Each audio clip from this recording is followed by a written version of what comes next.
Hi there, my name is Phil DeLuna and I'm running to become a Member of Parliament in the next Canadian federal election for the Green Party in Toronto St. Paul's.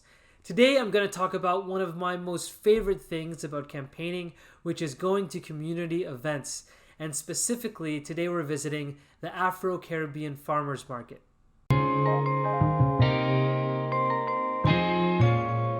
Hey everybody, today I'm at Eglinton Avenue at the Afro-Caribbean Farmers Market at the northwest end of the riding. I'm here with some coconut juice and Danielle and Jasmine. We're all hanging out, having a good time. It is so important to support small businesses in a period after they've all been closed for such a long time. And I'm so excited that for this summer we're able to get outside and see each other again and have amazing food. I just had the most great and delicious samosa, and it's kind of spicy, but that's the way I like it. We're going to talk to some people, some vendors, managers of the market, and hear more about how this came to be. The history of the market, it started in 2017. Yeah. It was a pilot that I ran for about 12 weeks in North York. We used a parking lot that was on the grounds of a hotel. So we've been homeless ever since 2017. Oh no. And they found a new home. We found a new home.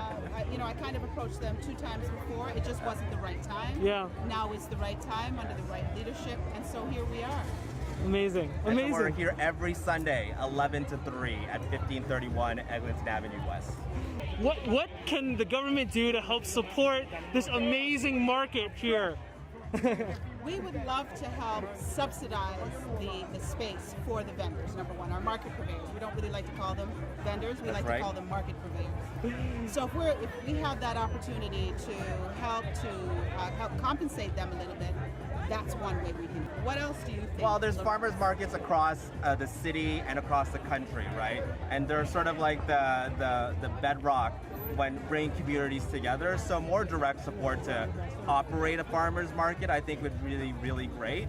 And so yeah, these things don't happen alone. So we need everybody's support. Awesome. This is what Reggae Lane is all about. This is what this market is all about. It's all about love. It's all about support. I had a blast at the Afro-Caribbean Farmers Market. It was a hot day, but nothing cools you off like fresh coconut juice right out of the coconut. That was amazing. We also bought some coffee from Bee Mountain Coffee Co., a Jamaican blue coffee mountain roastery. Take a look at that. It is delicious. They're a family-owned local roastery and just smells so good. So this is one of the first big public events where I've attended as the candidate. And it's one of those things that can be a little bit awkward because you're not just there enjoying the time, but you're there to try to meet people, introduce yourself.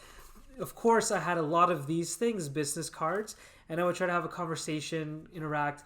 Hey, how's it going? Do you live in the area? Tell me about your story. It's important to recognize, though, that this isn't your event. You are visiting and you're a guest. The focus should always be on whatever community event that you're attending or visiting.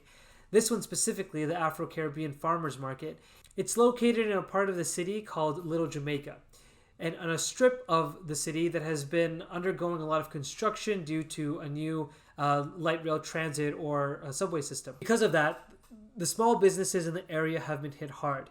A double whammy from a pandemic that closed doors and construction that take away a lot of the accessibility and the road space. Farmers markets are particularly interesting places for you to canvass and go meet people. Again, oftentimes farmers markets and the organizers of the farmers markets don't want it to become a political thing. So it's really useful for you to go either with yourself and maybe a friend or two and just enjoy the market space, introduce yourself slowly. Don't try to necessarily canvass or don't try to necessarily make it about you because it's not. It's useful also to introduce yourself to the organizers of the farmers market. Another farmers market that I went to was the Davisville Apple Tree Farmers Market. And I had an opportunity to meet one of the organizers and the co-founders of that market. She mentioned that in previous elections they held debates, and so it's a wonderful way to get in contact with some of the movers and shakers and people with connections in your community. Because remember, your number one goal is to get to as many people as possible and introduce yourself to as many people as possible. This is particularly true if you're a first-time candidate like me, or if you're running for a party that isn't one of the mainstream parties. Something that I reflected upon just enjoying the day, I particularly believe that these community events are so important to keep the dialogue and the cohesiveness of our communities alive. It's places where we can gather and talk to each other. We have become too entrenched in our phones and on social media. I think what's really going to make a difference going forward is talking to our neighbors and just having discussions with them. That's what I've been doing canvassing, and that's what I do when I try to attend these events. Try as much as possible to get a list of all of the events in your area, and think of other events that you can attend too. Protests and demonstrations could be interesting for you to attend, especially if they align with your cause or with some of the platform areas that you're looking to make action on. You should try as much as possible to have one volunteer who is responsible for tracking and reaching out to community events and community event organizers.